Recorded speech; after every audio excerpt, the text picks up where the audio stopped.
Então, hoje, boa noite, família. Então, eu peço a ajuda de vocês hoje, porque basicamente minhas anotações estão todas em inglês. E eu vou ter que traduzir o título e os pontos e as escrituras e todas as minhas anotações em português enquanto eu vou falando com vocês. Então, se alguma coisa parecer muito estranha, muito provavelmente que eu estou tentando traduzir do inglês. E talvez não faça muito sentido em português. Mas eu peço a ajuda de vocês para estarem junto comigo, amém? Vamos lá. E hoje a gente vai ter um estudo bíblico, amém? E vocês deveriam agradecer José por isso, na verdade, porque a pregação de hoje foi por conta dele, foi a ideia dele, na verdade.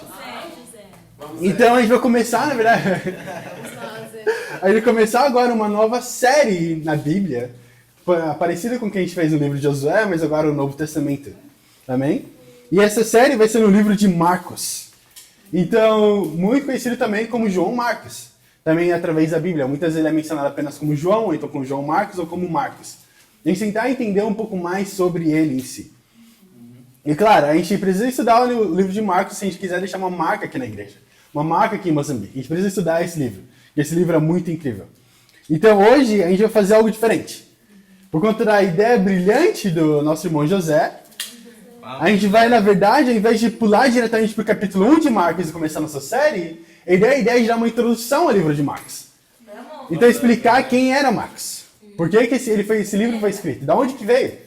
Então, quer dizer, então essa pregação vai ser um pouco mais curta, provavelmente, mas vai ser incrível porque a gente vai ter uma introdução, tentar entender a realidade também histórica e o que a gente pode aprender da pessoa de Marcos e desse livro antes de pular já e começar a estudar sobre ele. Amém? Então, o livro de Marcos é incrível, porque, na verdade, é acreditado que esse livro é o primeiro evangelho a ser escrito. Então, foi escrito ao redor de 60 e 70 anos antes de Cristo, enquanto os outros evangelhos foram escritos a partir de 70 anos de Cristo. Tanto João, quanto Mateus, quanto Lucas. E não apenas isso, né? Algo que é incrível sobre isso, porque isso me ajuda a entender e até mesmo dar o nome do título da pregação de hoje, que em inglês era First Row Seat, e em português vai ser traduzido para estudante número 1. Então, o título da pregação de hoje é estudante número 1. Então, claro, First Row Seat significaria que é a pessoa que se senta na primeira fileira. Certo? Eu estava pensando realmente nessa ideia, porque realmente foi ele o primeiro livro a ser escrito. E sabe, a pessoa na escola que senta lá na frente geralmente é o modelo de um estudante da escola, para a sala inteira. E apesar de tudo isso, apesar de ser realmente a base do modelo para os outros, para as pessoas, também com o livro de Marcos foi a base do modelo para os outros evangelhos. Então é acreditado que, na verdade, quando os apóstolos, ou então os outros irmãos, como Mateus, João e Lucas, quando eles escrevem os evangelhos, eles, na verdade, tomam como referência o livro de Marcos. Agora, é interessante ver isso, porque o livro de Marcos é o evangelho mais curto, e mais conciso e mais direto que tem. Então não tem muitas coisas nele, na realidade. Mas ainda assim ele era o exemplo que foi tirado para eles escreverem o resto do evangelho. Então, claro. Agora, você pode falar, ok, Yuri, muito obrigado por essa informação, mas como isso aplica para minha vida como discípulo hoje? Então aqui como Marcos, eu acredito que em Maputo, nós estamos exatamente como João Marcos. Nós somos os pioneiros. Não tem nada para ser imitado. Ninguém nunca fez algo dessa maneira que a gente está tentando fazer hoje. Ninguém nunca sonhou ou pensou em fazer algo tão grandioso quanto que a gente tem tentado fazer, que é realmente aplicar a Bíblia em nossas vidas.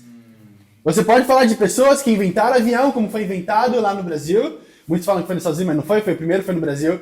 E amém. Podem falar que, nossa, o primeiro carro elétrico, então a eletricidade, quando foi inventada, todas essas coisas foram grandiosas, mas o fato e a coisa mais corajosa que foi feita foi realmente alguém sair dos céus e morrer pelos seus filhos aqui na terra. Que foi o que Jesus Cristo fez. E agora, como discípulos, estamos tentando replicar o que foi feito no primeiro século.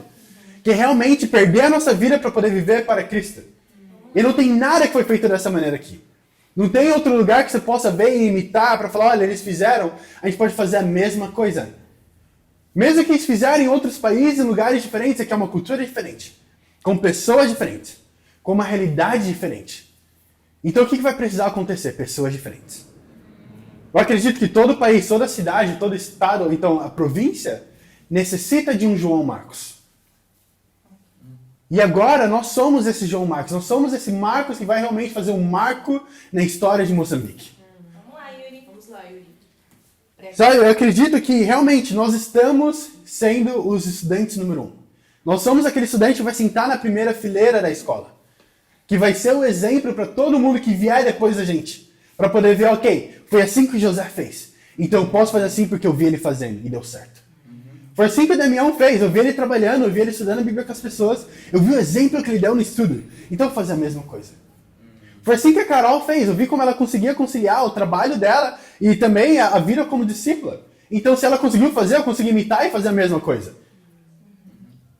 Então a gente vai ser realmente um modelo para qualquer pessoa que vier depois de nós. Sabe? Nós vamos ver um exemplo, vamos ser o exemplo para todas as pessoas que vão vir depois de nós. E agora nós realmente alcançamos um marco importante na igreja. Nós somos 12 discípulos e crescendo. Domingo vamos ser 13 pela graça de Deus. E claro, não vamos parar aí. Fala, nossa, 13, que incrível, vamos sentar e não vamos pregar mais a palavra, não precisa fazer mais estudo bíblico com ninguém, não precisa fazer mais culto nem nada. Não, a gente não para aí. Isso é só o começo. Certo? Mas isso é um marco importante porque... Por que eu falo isso? Porque realmente Jesus, o ministério de Jesus, foi feito, começou realmente estabelecido como uma base com os 12 apóstolos. Agora, eu tô falando que nós somos 12 apóstolos? Com certeza não. Obviamente, não vai ter mais nenhum apóstolo. O último apóstolo morreu muitos anos atrás. Mas o que mostra que a gente realmente é essa base. É isso. Jesus Cristo veio sozinho à Terra. De sozinho ele começou a chamar as pessoas. Em Marcos capítulo 1, versículo 16, chamou seus 2 primeiros discípulos a seguir ele. Ele continuou indo. Cresceu em 12 apóstolos. 12 apóstolos, 75 discípulos, 75, 120. Dos 120 discípulos que foram levantados por Jesus Cristo. Em Atos capítulo 2, podemos ver realmente o grande marco. Que foi Pedro pregando a palavra de Deus. E 3.000 pessoas são batizadas em um só dia. Agora, o que isso mostra? O resultado que a gente vai ter em anos por vir vai ser o resultado da base que a gente cria agora. É o resultado da nossa fé, nossa pureza, nosso zelo por Deus que nós vamos ter hoje. Qualquer pessoa que vai vir, a convicção e quão forte esse discípulo vai ser, vai depender de mim e de você. Porque qual que é o exemplo que ele tem? O que ele vai poder imitar? Ele vai imitar a Samara. Ele vai falar, eu vi a Samara fazendo, então com certeza tudo bem eu fazer também. Certo? Sim. Muitas vezes, quando eu fui confrontado com muitas áreas da minha vida, principalmente dentro de casa, sabe qual era a minha maior desculpa? Mas eu vi o Miguel fazendo, meu irmão mais velho fazendo, então por que eu não posso fazer? Sim. O Guilherme fez também, por que você não deixa eu fazer? Então, da mesma forma, quando as pessoas entrarem, a gente é uma família. A gente vê com quem que elas vão se comparar. O que elas vão usar como exemplo e como modelo? Eu e você. Agora, eu estou querendo dizer que você é o parâmetro e é isso, aquilo, outro, e não é mais a Bíblia. Não é isso. Quando a Bíblia fala em 1 Samuel, fala que quando vai escolher o novo rei para Israel, fala que Samuel chega neles e começa a falar, olha, Deus fala para Samuel, olha, eu escolhi o novo rei para Israel. Você precisa ir na casa de Jessé e escolher ele. Ele está lá, é um dos filhos de Jessé. Ele chega lá, está com todos os irmãos dele, é incrível, e começa a ver. Ele vê esse homem alto, forte, incrível, pronto para a batalha. Muito parecido com José, provavelmente. Cara grandão. Falou, se vir, derruba você no chão. E aí, ele vai lá e fala, certamente esse é o ungido do Senhor. Com certeza, esse é o líder do povo de Israel. E aí, Deus fala algo muito interessante para Samuel. Fala que o homem, ele olha para a aparência, mas Deus vê o coração. Então, por mais que sim, as pessoas precisam ver o coração. Elas precisam olhar para a Bíblia, precisam olhar para Cristo. O que elas vão ver no primeiro lance? A aparência. Elas vão ver você e eu. Vão ver a nossa vida. Então o que elas vão ter para imitar vai ser eu e você. Da mesma forma, em Atos capítulo 2, a gente pode ir para lá. Vamos lá para Atos capítulo 2. Vamos lá, Yuri. Olha isso. Atos capítulo 2, vai ler o versículo 42. É uma escritura que basicamente é a inauguração da igreja, como eles viviam. É como eles viviam como discípulos entre um e o outro, como eles realmente colocavam isso em prática. O que eles faziam na vida deles. Como eles se comportavam. Então foi incrível que hoje a gente teve o privilégio de fazer o estudo de reino com Pedro. E a gente lê a escritura. Basicamente, a gente consegue entender pelo estudo e pelas escrituras que essa é a vinda do reino de Deus. Não é apenas mais uma escritura. Mas o livro de Atos é a história da igreja do primeiro século. Então, se eu quero saber se a igreja é realmente uma igreja que vem de Deus, eu começo a comparar a igreja com essas escrituras, com o livro de Atos. Se realmente se parece com isso, é realmente uma igreja verdadeira. Agora, olha isso, em Atos capítulo 2, versículo 42. Olha o que a Bíblia fala aqui. A Bíblia fala: eles se dedicavam ao ensino dos apóstolos, e à comunhão e a partir do pão, e às orações. Agora, por que a escritura é tão importante? Por que a gente está lendo ela? Obviamente, ele fala que ele se dedicava. Algumas outras traduções, e até mesmo a palavra do grego, tem um significado muito interessante, que fala que é levar a sério. Se dedicar. Então, quando eles viram os apóstolos ensinando a eles a palavra de Deus, fala que eles levaram isso a sério. Então agora, enquanto eu prego a palavra de Deus para vocês, não é apenas mais uma pregação que você está ouvindo numa quarta-feira de noite. Naquele culto de semana. É algo que você precisa levar a sério. Vamos lá, Agora, por que eu e você levaria isso a sério? Porque a minha vida depende disso. Naquela época era ainda mais importante, porque eles não tinham a Bíblia. Então, qual que era a Bíblia que eles poderiam ler diariamente? Era a vida de cada um daqueles 12 apóstolos. Então, alguém que é batizado hoje, essa pessoa tem um grande conhecimento da Bíblia? Essa pessoa tem um grande conhecimento das Escrituras profundamente? Entende ela? Não. Então, o que ela vai se apoiar? Nos 12 apóstolos. Agora, o que eu quero te dizer pelos 12 apóstolos, pela base da igreja? Em cada um de vocês. As pessoas elas vão olhar para a vida dos discípulos que chegaram lá antes. Que já estavam lá e falam, não, mas eu posso, mesmo que eu não entenda muito sobre isso. Eu consigo ver a Bíblia sendo vivida através da vida da Tânia. Então eu posso colocar em prática também. E fala que eles se devotaram a isso. Quer dizer que eles deram todo o coração deles. Eles estavam devotos a isso. Isso realmente me anima a poder ver isso. Agora, a igreja vai ser tão animada quanto esse grupo aqui. Então, por exemplo, para vocês, enquanto eu prego para vocês, eu realmente espero que vocês preguem de volta para mim. Agora, o que significa? Significa que quando eu estou pregando, eu não espero um grupo de pessoas que vai estar sentado, ouvindo, anotando e ficando quieta. Vamos lá, Yuri. Pega, Yuri! Especialmente para os irmãos. Vamos lá, irmão. Agora, como homens, a gente entende na Bíblia que o homem é chamado a fazer o quê? A ser lá, estar na frente lá, a proteger apenas e prover? Não. Ele é chamado a liderar. Agora, ele lidera quem? Só em tomar as decisões? Porque agora, não, o homem sempre tem que estar lá para tomar alguma decisão. Se ele não está lá, a gente pode tomar nenhuma decisão, não. Ele lidera em qualquer aspecto. Significa que, agora quando a gente estava falando sobre isso, e apenas as irmãs responderam, significa que os homens não estavam liderando nessa área. A gente acabou de ser liderado pelas irmãs. Agora, por exemplo, vamos falar sobre Baraque. Quem lembra sobre Baraque na Bíblia? Sabe quem ele foi? Sabe por que isso é um problema? Porque ele foi um homem que foi liderado por uma mulher.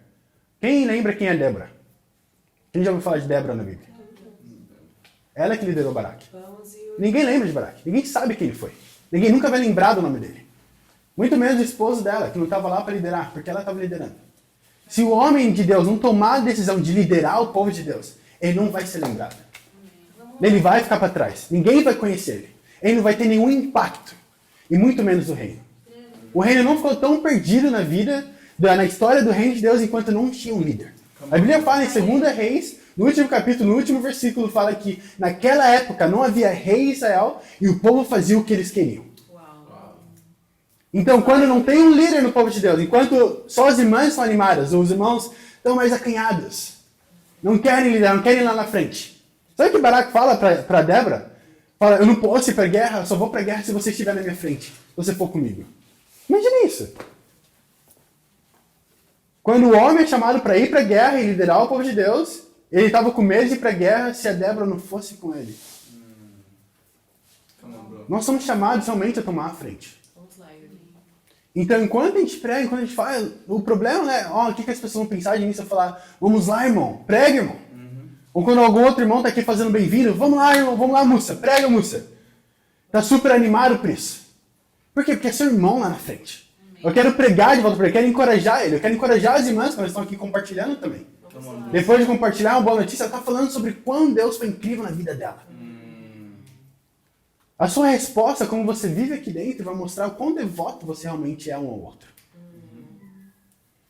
Você lembra que a palavra devoto fala? Significa levar a sério.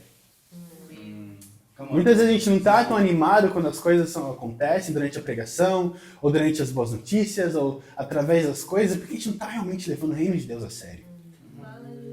De alguma maneira a gente está levando de uma forma muito rasa. Por isso talvez a gente não esteja tão animado. Porque não é tão sério assim. Foi incrível durante o estudo hoje, eu estava falando com o Pedro, e o Pedro entendeu algo muito interessante. Ele levantou e falou, nossa, deixa eu fazer um comentário nisso.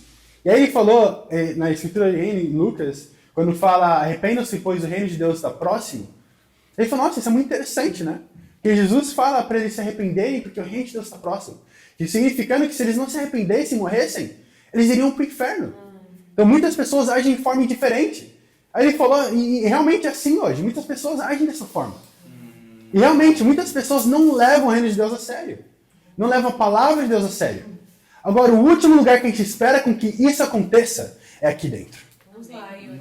Aqui dentro é realmente um grupo de pessoas que levam a palavra de Deus a sério. Vamos lá, Yuri. Que leva as pregações a sério, leva o bem-vindo, as boas notícias. Cara, convive e conversa com o irmão e com as irmãs a sério. Porque a gente entende que a nossa vida depende disso. Vamos lá, Yuri. Vamos lá, irmão. Pregue, Yuri. Então você pode estar até mesmo se perguntando, nossa, Yuri, eu sou uma pessoa terrível. Eu faço tantos erros, cometo tantos erros. Tem tanto que eu preciso aprender. Eu não sou muito bom com as palavras e eu ainda tenho problema com muitas coisas simples, como até mesmo o tempo com Deus. Então como que eu posso ser um estudante número 1? Como que eu posso entrar na primeira fileira? Como que eu posso ser um exemplo para próximas pessoas que vão vir? Não tem problema, não se preocupe.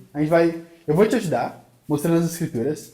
A gente vai ver realmente a vida de Marcos. Vamos lá, Yuri. O primeiro ponto é você também pode ser um exemplo.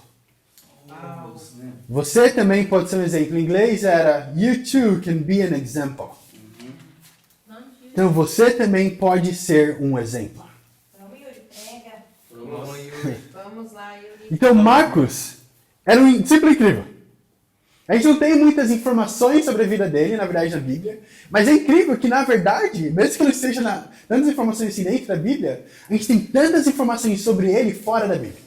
Então, claro, como qualquer documento histórico, ele precisa ser confirmado por outros documentos históricos e de uma forma atemporal. Significa que até mesmo pessoas escrevendo em outros lugares, em outros países, de outras culturas, escrevendo sobre a mesma coisa. Então, quão realmente a veracidade de um documento pode ser provada é de quantos outros documentos existem, não apenas daquele documento, falando sobre aquele documento, a veracidade da informação que ele está falando. E a Bíblia é dessa forma. Então, por que a Bíblia é tão real e sobreviveu durante tantos e tantos anos? Milhares e milhares de anos passando e ainda a gente está aqui lendo ela. Ainda o livro mais vendido. E ainda assim o livro menos seguido. Vamos lá, Yuri. Porque ela foi provada várias vezes como sendo real. Come on, bro. E Marcos, como um dos escritores dos evangelhos, é uma das pessoas a qual vários outros escritores ao redor do mundo, naquela época, desde o 1º século até o 10º século, é escrito sobre. Em diversas vezes. Então eu posso mandar para vocês os nomes dos livros lá, para vocês, mas é uma palavra muito estranha. Eclesiastical, alguma coisa. Então são 2 livros diferentes que falam sobre a história de Marcos. Mas é incrível, vocês podem dar uma lida lá. É uma lida extensa, mas eu gostei bastante. Mas tem umas coisas meio aleatórias lá, né? Mas é bem legal. Mas basicamente a gente vai tentar entender sobre a vida dele como discípulo. Vamos para Atos. A gente já está em Atos, mas vamos para o capítulo 13, amém? Vamos no capítulo 13, versículo 1. Vamos ver um pouco da vida de Marcos como discípulo. Amém? Então, claro, vocês são discípulos, estão vivendo para Deus, a gente está trabalhando duro. Então, ok, mas ainda assim eu sou tão novo na fé, acabei de ser batizado, eu não sei muitas coisas, não sei as escrituras, não dominei todos os estudos bíblicos ainda, eu não sei muita coisa. Não se preocupe, Marcos era da mesma forma. Marcos era conhecido como um dos discípulos e seguidores de Jesus Cristo mais novos também. Então vamos tentar focar em alguns outros também discípulos que eram tão novos quanto ele. Mas olha isso, em Atos capítulo 13, a gente vai ler o versículo 1 ao 5.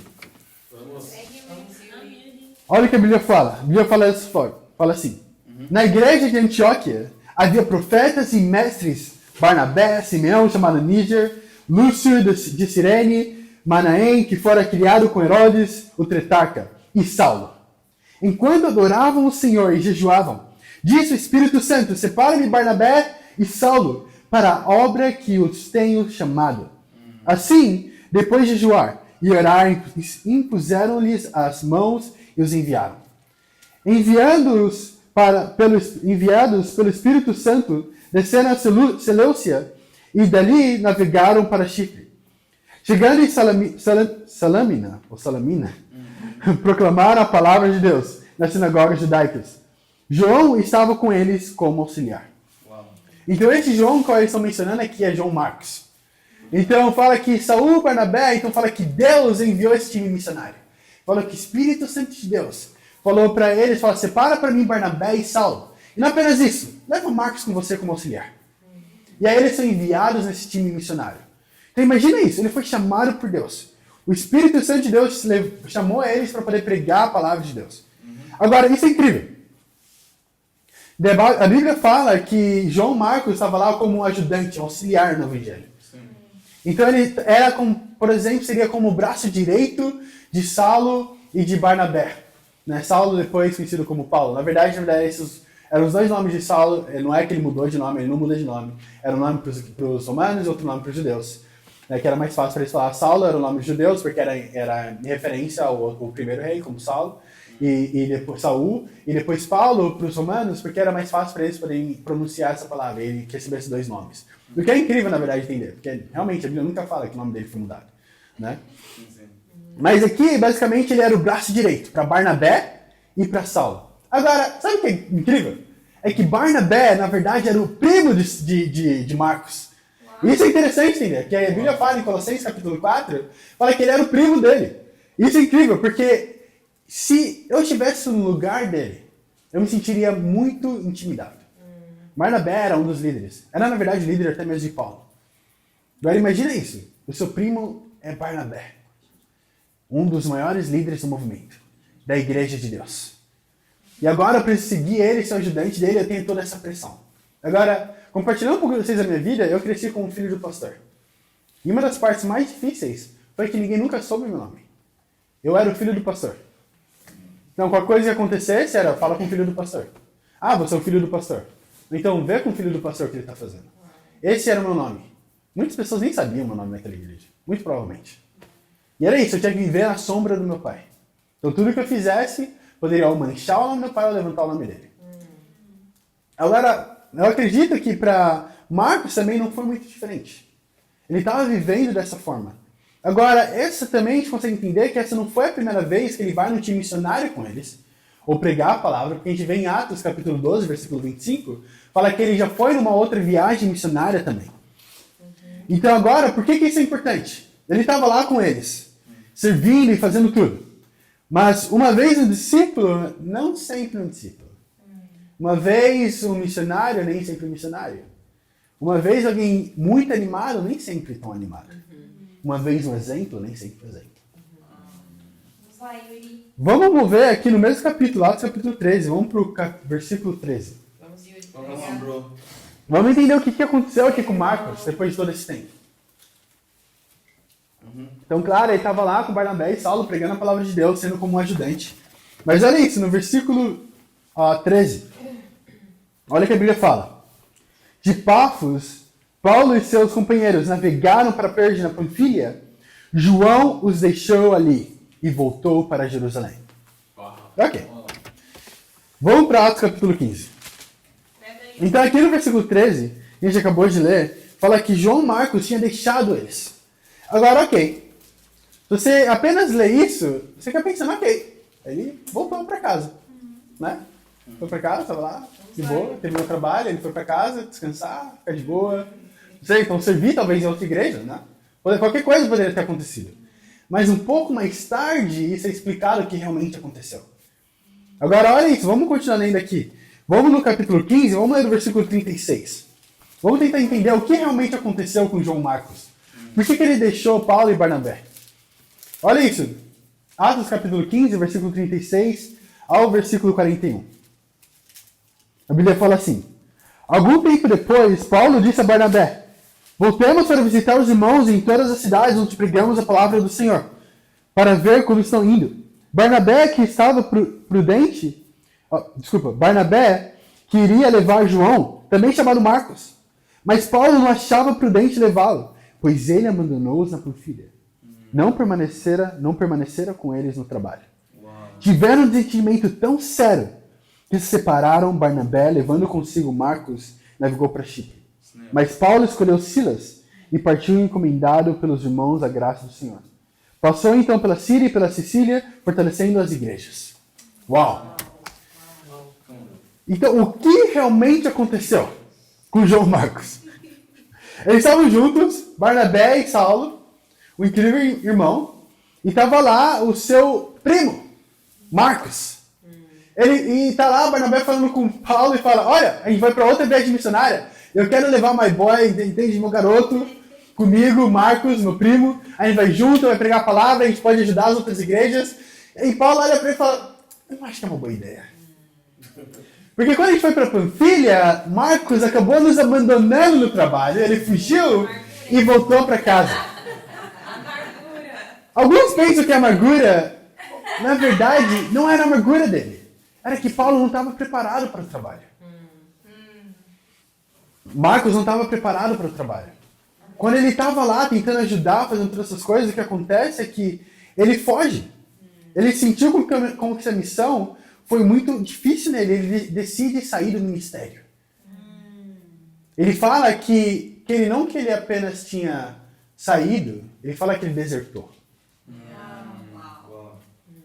Agora, desertar é totalmente diferente. Esse é o mesmo termo usado no exército. Quando você está lá na frente da batalha, na guerra, e alguém fica com muito medo, com tanto medo com a batalha que está vindo, que ele decide fugir.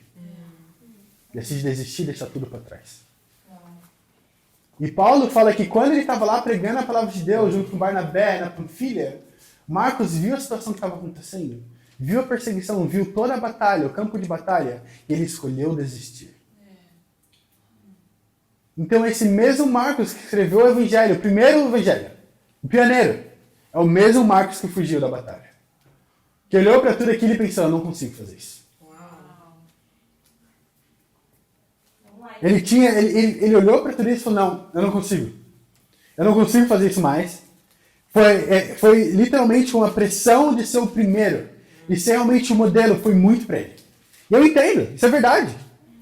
Mas isso é verdade para você e para mim também, para nós aqui. Nós somos chamados a ser um exemplo nessa igreja. Vamos lá, Yuri. Agora a gente é um exemplo realmente para qualquer pessoa tentando viver como discípulo. E sim, vai ter a pressão. Vai ter sofrimento, vai ter momentos em que você vai se sentir como abrindo mão e desistindo. Vai ter momentos que você vai se sentir sozinho ou sozinha. E quando esse momento chegar, qual que vai ser a sua resposta? Vamos lá, Yuri. Quando tudo começar a cair ao seu lado, você vai desistir e deixar o campo de batalha? Ou você vai continuar, vai ficar enraizado no campo de batalha, engolir o seu orgulho e sofrer com os outros? Vamos lá, Yuri. Come on, bro. Sabe, realmente no final, Marcos ele pode se arrepender e mudar o coração dele, mas essa é a realidade de quem ele era. Você está olhando para você mesmo e pensando: nossa, mas eu não sei essa coisa. Marcos era exatamente assim. O mais novo no time missionário. Vivendo à sombra de alguém tão incrível quanto Barnabé. Alguém que não tinha, na verdade, esperança ou então muitas expectativas por ele mesmo. Essa era a visão que ele tinha dele. Então, se você, como eu, pode se relacionar com um pouco disso, também tem esperança para você. Para ser um exemplo, realmente, para as pessoas. Pega, Yuri. E Marcos é incrível. Porque mostra pra gente a realidade de alguém que nem sempre foi um exemplo. Nos mostra um exemplo de alguém humano.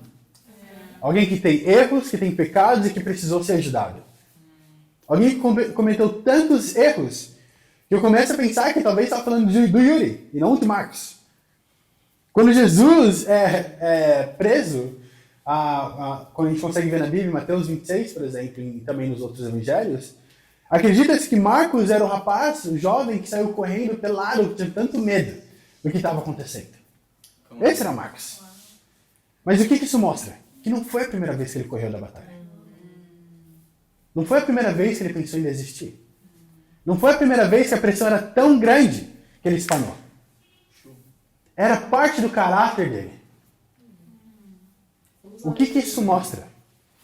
Mostra que uma vez que você corre, uma vez que você foge, você escolhe desistir. Isso começa a impregnar no seu caráter. E começa a tornar um costume para você. Uma vez que você desiste, se torna muito mais fácil para desistir outras vezes.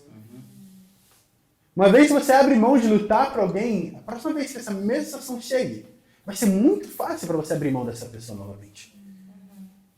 Uma vez que você decide não realmente viver para Cristo, não abrir mão dessa tentação, não lutar contra ela, a próxima vez que a tentação vier, vai ser muito fácil a cair nessa tentação de novo. Realmente, ele estava acostumado com isso, mas vamos ver agora esse Marcos, como que foi a mudança dele. Vamos mover mais na história. Vamos ver Paulo falando sobre ele. Que Paulo fala, esse cara estava fugindo de mim, ele não aguentou o ministério. Ele não queria estar junto comigo, não queria me ajudar. Então manda ele de volta, não quero ele comigo não. Chama outro cara, ele vai lá e chama Silas para estar com ele, que é um cara incrível também. Mas vamos ver o quanto que Marcos muda. Vamos para 2 Timóteo. Vamos para 2 Timóteo, capítulo 4. Vamos ver qual que é a diferença, o quanto que ele cresce realmente. Então a gente tem, como eu falei para vocês, tentar ver um pouco de características do coração de alguns discípulos que eram novos também. Timóteo era um líder novo também, mesmo como Marcos. E aí é incrível porque a escritura tem um ar diferente quando você vê dessa maneira. Porque Paulo é interessante, parece que ele era especializado em lidar com pessoas jovens. Então ele estava lá lidando com Marcos, um cara muito novo, com menos de 20 anos de idade. E agora ele está lidando agora com Timóteo. Outro cara novo, outro jovem. E também era um outro líder. Então agora em 2 Timóteo capítulo 4, a gente vai ler no versículo 11. Olha o que ele está falando aqui. Olha como Paulo fala sobre Marcos. Vamos ver se ele estava amargurado. Vamos ver se era realmente... O que aconteceu no coração dele depois de tanto tempo. Aqui são as recomendações finais. Olha o versículo 11. Fala assim. Só Lucas está comigo. Traga Marcos com você, porque ele me é útil para o ministério. Uau! De alguém que falou, não, eu não quero Marcos, não traz ele comigo, na verdade. Manda ele embora, traz Silas, porque Silas é útil. Depois de um tempo no ministério, trabalhando com Barnabé, crescendo no coração dele, ele volta a trabalhar em algum período com Paulo, chegar no ponto que está só Paulo e Lucas no ministério. Ele fala, quer saber, não vem só você sozinho, não. Na verdade, traz Marcos com você. Porque Marcos se tornou muito útil para mim no ministério. Marcos voltou de alguém que estava fugindo da batalha, de alguém que desistiu muitas vezes, para agora alguém que é um exemplo em pregando o evangelho. E se ele fez isso, eu acredito que você pode fazer a mesma coisa. Imagina, de alguém que ele pediu para mandar embora, alguém que está chamando para estar com ele. Eu gosto de acreditar que poderia falar que Marcos aprendeu essas lições. Agora, o segundo e último ponto da pregação de hoje. Você também irá pregar. Então, o primeiro ponto é você também pode ser um exemplo. O segundo é você também vai pregar. Em inglês é you too will preach. Porque realmente, eu acredito que agora Marcos começa a se tornar um exemplo no ministério aqui em Roma, trabalhando com eles, com Paulo, com Silas e com todos os outros irmãos. Mas sabe o que é incrível? É que vê o quanto ele cresceu através do tempo. Então, você lembra que eu estava falando sobre livros fora da Bíblia que falavam sobre Marcos? Agora, é interessante saber o que eles falavam sobre Marcos. Então, os escritos sobre a igreja, sobre a Early Church, na igreja do primeiro século, sobre ela, nos mostra que Marcos foi, na verdade, a pessoa que plantou todas as igrejas no norte da África, em Egito. Então ele pregou tanto que ele, na verdade, se tornou o bispo da igreja no Egito. O que significa que um bispo é alguém que lidera muitas igrejas ao mesmo tempo. Então ele saiu de Atos capítulo 13 de ser um ajudante. Depois ele vai para Atos capítulo 13, depois de um tempinho, de alguém que fugiu e correu e desistiu do ministério, para alguém que se torna útil para Paulo e volta a ser um braço direito, e alguém que vai se tornar um exemplo para a igreja, para agora alguém que plantou tantas igrejas que ele se torna um líder de sertão mundial. Lidera realmente o norte da África. Então isso é incrível. E é, na verdade, não apenas isso que ele está fazendo, algo incrível, ele também se torna um mártir. Escritos falam que quando ele estava pregando, realmente no Egito, o que acontece é que as pessoas se levantam um motim contra ele e matam ele na rua mesmo. Então eles começam a bater nele e tiram a vida dele na rua enquanto ele pregava o evangelho. Agora imagina isso. De alguém que fugiu da batalha. Para alguém que agora está vendo pessoas perseguindo, querendo tirar a vida dele na frente dele. E não foge. E perde a vida por conta disso. São exemplos e mudanças completamente diferentes. E a gente vê isso de novo e de novo através da Bíblia. A gente vê isso também, a verdade, sendo sobre Davi. A gente vê em Davi, em 2 Samuel, capítulo 13, quando ele vai lá e dorme com Batseba e cai nesse pecado de imoralidade, que é terrível. Mas esse mesmo Davi é o mesmo que está falando em 1 Reis, capítulo 1, que depois se torna um exemplo na pureza. Que está lá e chama, manda, na verdade, uma mulher para aquecer ele na cama por conta da doença, ele estava próximo de morrer, e fala que não teve nenhum relacionamento sexual e nenhuma inclinação a isso. Então, de alguém que viu algo e caiu em pureza, para alguém que está lá tão próximo, ainda assim não abre mão dessa pureza pelo relacionamento dele com Deus. São pessoas que saem de alguém tão pecaminoso para se tornar um exemplo. Vamos lá, Yuri. Então vamos ler agora, vamos lá para Marcos capítulo 1. Vamos ler um pouquinho do começo do capítulo. A gente vai tentar começar a estudar esse livro. Aquele book. Pensei em Bíblia e pensei em escritura ao mesmo tempo, sem o Bíblio. Vamos lá, irmão. Nós vamos tentar estudar, vamos fazer o nosso esforço para tentar estudar esse livro durante os cultos de quarta-feira. E tentar ver isso de uma forma diferente. Porque eu acredito que o livro de Marcos tem tudo que a gente precisa como uma igreja nova e jovem. Um homem tão jovem que ainda estava aprendendo sobre o ministério, mas ainda assim queria dar o seu máximo. Então aqui em Marcos, a gente vai ler o capítulo 1. A gente vai ler o versículo 1 ao versículo 4. Vamos ver sobre o que era o livro de Marcos. Vamos, Yuri. A Bíblia fala assim: princípio do Evangelho de Jesus Cristo, o Filho de Deus. Conforme está escrito no profeta Isaías: enviarei à tua frente o mensageiro, ele preparará o teu caminho. A voz do que clama no deserto: preparem um caminho para o Senhor, façam veredas retas para ele. Assim surgiu João batizando no deserto e pregando um batismo de arrependimento para o perdão dos pecados. Uau! Então, se você perguntar, ok, o que o livro de Marcos pode nos ensinar hoje? Vai mostrar para você te ensinar como pregar a palavra de Deus. E ele fala realmente, no primeiras palavras dele, ele fala o princípio do Evangelho de Jesus. Qual que era a verdade, qual que era o propósito aqui do livro? Ele queria ensinar os princípios básicos. Ele estava ensinando os princípios elementares que alguém precisa ter para poder se tornar um discípulo. E aí ele começa ensinando sobre João Batista e sobre o coração dele de pregar o Evangelho. Ele começa a dar todas as características de alguém que precisa ter para viver como discípulo. E realmente, eu acredito que esse é o ponto principal que a gente precisa. Como discípulos, não é uma pergunta se eu quero ou não pregar, mas que eu tenho que pregar a palavra de Deus. E o livro de Marcos vai mostrar para mim e para você que um dos livros mais simplistas do livro dos evangelhos e também um livro mais direto ao ponto. Por quê? Porque ele não tinha experiência suficiente. Como Paulo falava, ele falava que ele não vinha com as melhores palavras, como letrado para poder pregar a palavra de vocês, para vocês, a palavra de Deus para vocês. Marcos não foi diferente. Ele falou: olha, é esse o evangelho que eu tenho, é isso que eu vou pregar para vocês, eu quero que vocês se arrependam e sigam os princípios elementares de Jesus Cristo, do evangelho. Da mesma forma, eu acredito que muitas vezes, como discípulos, a gente fica tão preso nisso de ser perfeito. Para poder ter todas as respostas antes de chegar e falar alguma coisa para alguém. Vamos para 2 Timóteo. Vamos lá ver um pouco do coração que Paulo está tentando passar para Timóteo, como alguém jovem que está entrando no ministério agora. Vamos para 2 Timóteo, capítulo 4. Mas a gente vai ler agora dessa vez, ao invés do versículo 11, a gente vai ler o versículo 1 e o 2.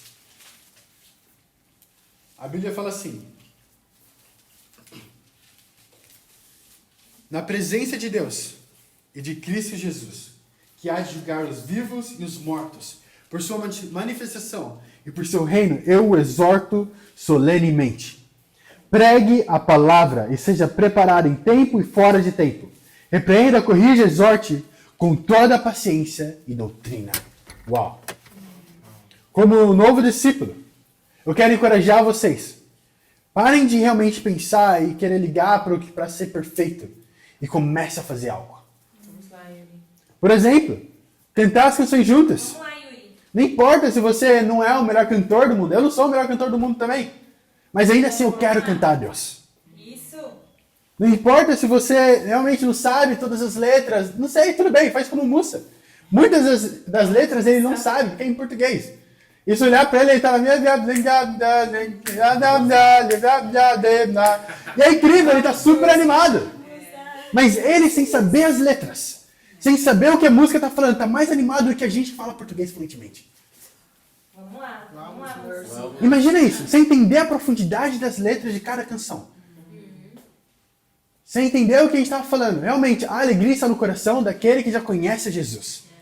Mesmo sem entender algo tão profundo assim. Algo tão simples, certo? Mas uma canção que a gente canta tantas vezes, mas olha o que fala. A alegria está no coração daquele que já conhece Jesus. O sentimento mais precioso que vem do nosso Senhor é o amor que já tem quem já conhece Jesus. Ele não entende isso. Não estava entendendo todas as partes. E ainda assim ele estava lá animadão. Quando eu comecei a falar a alegria, ele estava tão animado. Que eu falei, eu quero cantar com o Mussa também. Porque ele está tão animado, ele nem entende o que eu estou falando, mas ele está tão animado porque ele está cantando para Deus. A Bíblia fala, em Salmos fala, faça um barulho agradável a Deus. Não fala para você cantar as notas perfeitas. Não fala para você cantar toda a letra perfeitamente, no tempo certo. Fala, faça um som agradável a Deus. Louve Ele. Aí ele começa a falar com lírias, com cânticos, com louvores, e começa a falar para você usar tudo que você tem a seu dispor, para poder glorificar o nome de Deus. Vamos lá, muito bom, Yuri. Vamos lá, Yuri. Eu acredito que é a mesma razão pela qual o evangelho de Marcos é tão simplista. Porque a sua maior preocupação foi para poder pregar a palavra de Deus. Fazer certeza que o evangelho saísse para que as pessoas tivessem ele. Agora, qual que é a sua maior preocupação? Talvez a maior preocupação pode ser de como as pessoas vão te ver. Ou então a sua maior preocupação pode ser quantas pessoas eu vou levar comigo para os céus. Quantas pessoas eu vou poder dizer quando chegar lá nos céus? Deus, fala, essas pessoas pela qual eu pude impactar a vida através da palavra de Deus. Uau. E poder mostrar cada um delas. Damião poder chegar lá nos céus e mostrar o Pedro. Falar, Deus, eu estava tão animado. Eu fiquei tão animado pelo evangelho. E amava tanto o Senhor. Que eu fui lá e compartilhei e trouxe meu irmão também para o reino. E aí o Pedro vai chegar lá também e vai poder falar mais uma coisa. Deus, eu fiquei muito animado porque eu recebi o evangelho também. Meu irmão pôde me convidar para isso. Os referidos me chamam para estudar a Bíblia. E realmente também os desafios. Eu fiquei tão animado que eu não consegui manter para mim mesmo. Eu compartilhei a fé com todas as pessoas que eu via pela frente. E esses são aqueles que me seguiram. Agora imagina isso, você chegar lá na porta dos céus. E meio que os anjos tentando olhar atrás de você e não conseguir ver ninguém atrás de você. E fala, nossa, mas Yuri, você também recebeu o evangelho, certo? Sim, eu recebi. Você tinha a Bíblia, certo? Sim, eu tinha a Bíblia. Mas o que você fez com isso? Ah, Deus, é que eu não sabia muitas escrituras de cor. Eu não sabia as letras das canções. Eu não sabia como falar, como compartilhar a fé. Eu não conhecia tantas pessoas assim no meu círculo de amizade. Os meus pais não davam tanta abertura para me falar de Deus. Então eu decidi ficar calado. Eu decidi não pregar o evangelho em tempo e fora de tempo. Porque afinal eu era tão jovem. Vamos lá, Yuri. Deus vai olhar para você e muito provavelmente vai falar, mas, nossa, olha aqui, eu quero te mostrar alguém. Marcos, você pode vir para cá? Vai te mostrar Marcos. Alguém tão jovem, que fez realmente um marco na vida de tantas pessoas. Pregue, Yuri. Vai poder te mostrar alguém realmente como Vitor. Vamos, Vitor. Como Damião, como Zeferino, como cada um de vocês aqui hoje. para poder mostrar um exemplo para as pessoas. Vamos, Yuri. O evangelho que você recebeu, o evangelho que eu recebi, não é diferente do evangelho que Paulo recebeu. Não é diferente do evangelho que Timóteo recebeu. Come on, bro. Na realidade, a gente está numa situação muito melhor do que cada um deles. Vamos lá, Yuri. Pela graça de Deus, eu não preciso me preocupar com o Marcos se preocupou. Ele desistiu porque tinham pessoas querendo matar ele. Quando ele correu pelado lá, porque estavam levando Jesus preso, porque muito provavelmente eles queriam levar eles também preso, para serem crucificados. Agora, muitas vezes eu desisto por quê? Eu desisto porque eu estou preocupado como as pessoas irão me ver. Eu desisto porque essa irmã falou comigo dessa forma, então eu estou machucado. Então eu não vou lutar pela vida dela, não vou tão ser próximo com ela. Ou então eu desisto de todo o meu coração no convívio, porque eu não estou me sentindo muito bem, não estou tão animado hoje, porque essa matéria na faculdade não está me animando tanto. Eu desisto porque eu não tenho tantos amigos assim. Então as pessoas não ficam me levantando tanto. Então eu não quero dar todo o meu coração. Vamos lá, Yuri. Ele desistiu porque a vida dele estava em risco. Vamos lá. Não estou dando uma resposta para falar, não, então tudo bem desistir. Não, nada disso. Mas eu estou falando isso para a gente poder entender que sim, ele desistiu, mas uma circunstância completamente diferente da nossa.